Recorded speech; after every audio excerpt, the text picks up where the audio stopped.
नमस्कार दोस्तों, मैं हूं अमित। स्वागत करता हूं आप सभी का आपके इस YouTube चैनल नॉलेज नोर में। दोस्तों, ट्रेन में यात्रा करते हुए आपने कभी ना कभी गौर किया होगा कि जो ट्रेन के कोच में पंखे होते हैं, इनका स्विच ऑन करने पर भी यह नहीं चलते हैं और अगर कोई इनके पंखुड़ियों को पेन या उंगली से घुमा देता है तो वह चलने लगते हैं। इस वीडियो में हम जानेंगे कि ऐसी कौन सी वजह है जिसके चलते इनके पंखुड़ियों को पेन या उंगली से घुमा देने से यह चलने लगते हैं, जबकि हमारे घरों में जो पंखे यूज किए जाते हैं उन्हें कभी घुमाने की जरूरत नहीं पड़ती है। वीडियो को अंत तक जरूर देखिएगा क्योंकि इस वीडियो में आपको बहुत सी नई चीजें जानने को मिलेंगी।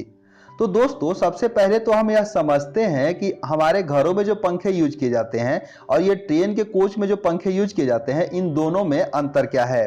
इस चीज को समझने के लिए आप यहाँ पर इस ड्राइंग को देखिए।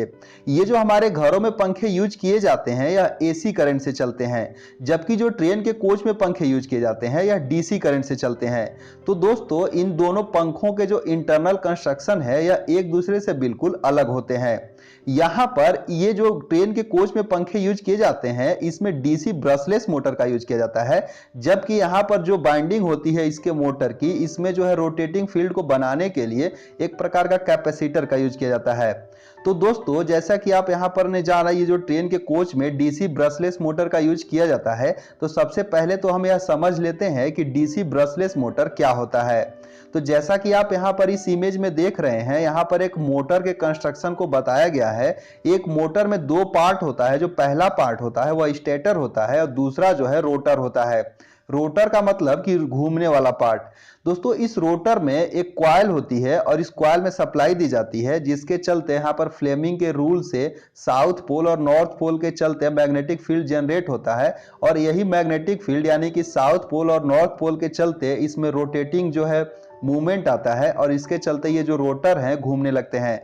दोस्तों, इस कॉइल को सप्लाई देने के लिए यहाँ पर ये देख सकते हैं ब्रश का यूज किया जाता है, यानी कि इस ब्रश से ये जो कॉन्टेक्ट यहाँ पर बनाते हैं, जिसके चलते इसमें सप्लाई दी जाती है और इसके चलते यहाँ पर रोटेटिंग फील्ड बनता है और ये रोटर घूमते हैं।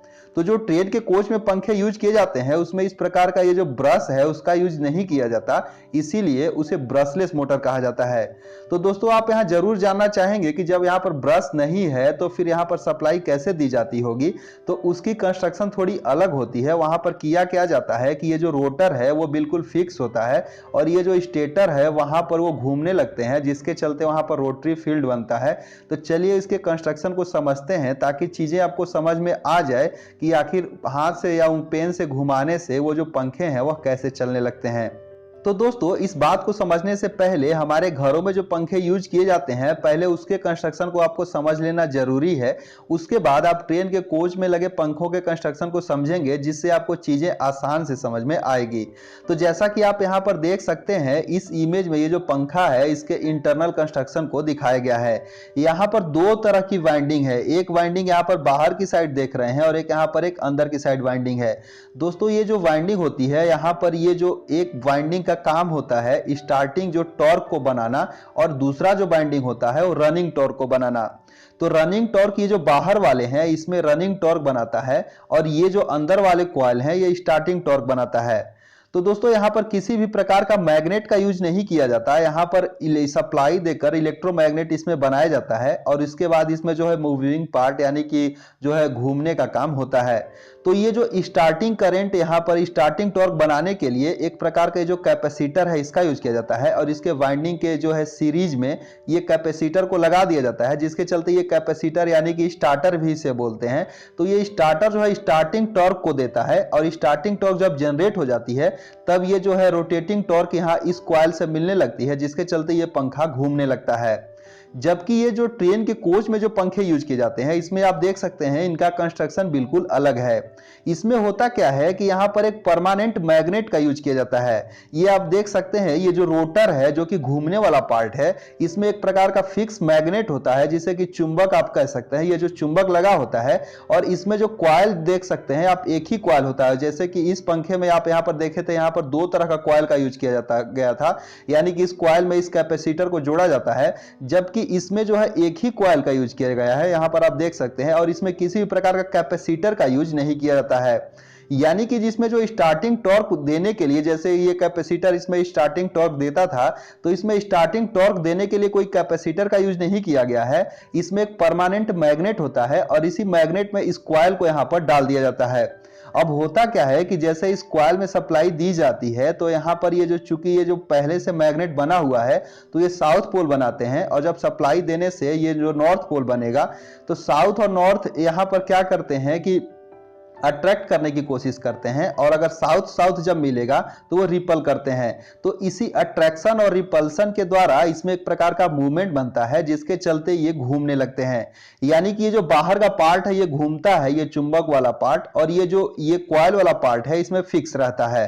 तो इस तरह से जो ट्रेन के कोच में पंखे होते हैं वह घूमते हैं। तो दोस्तों होता क्या है कि मान लीजिए कि किसी कारण से अगर साउथ और नॉर्थ पोल एक जगह आ जाएं, तो इसमें क्या होता है कि उस टाइम के लिए मूवमेंट नहीं बन पाता इसमें, कारण कि इसमें किसी प्रकार का कैपेसिटर का यूज नहीं किया गया है जो कि इसको एक प्रकार का मोशन दे, यानी कि स्टार्टिंग टॉर्क दे।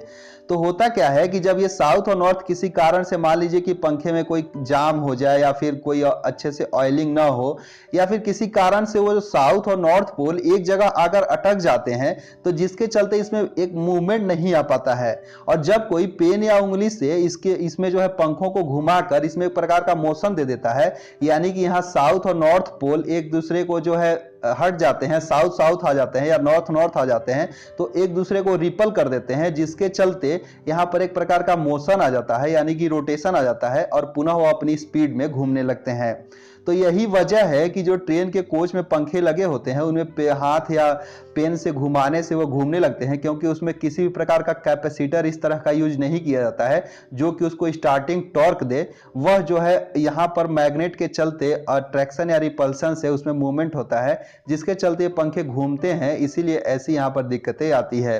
तो उम्मीद करते हैं आपको चीजें समझ में आ गई होगी कि ट्रेन के कोच में जो पंखे लगे होते हैं उन्हें इस तरह से शुरुआत में घुमाने की जरूरत क्यों पड़ती है। सो दोस्तों वीडियो कैसा लगा कमेंट करके जरूर बताइएगा, और कोई डाउट हो तो उसे भी कमेंट करके लिखिएगा, हम कोशिश करेंगे कि आपके डाउट को सॉल्व कर सकें। इस वीडियो में बस इतना ही, मिलते हैं अगले वीडियो में, तब तक के लिए धन्यवाद।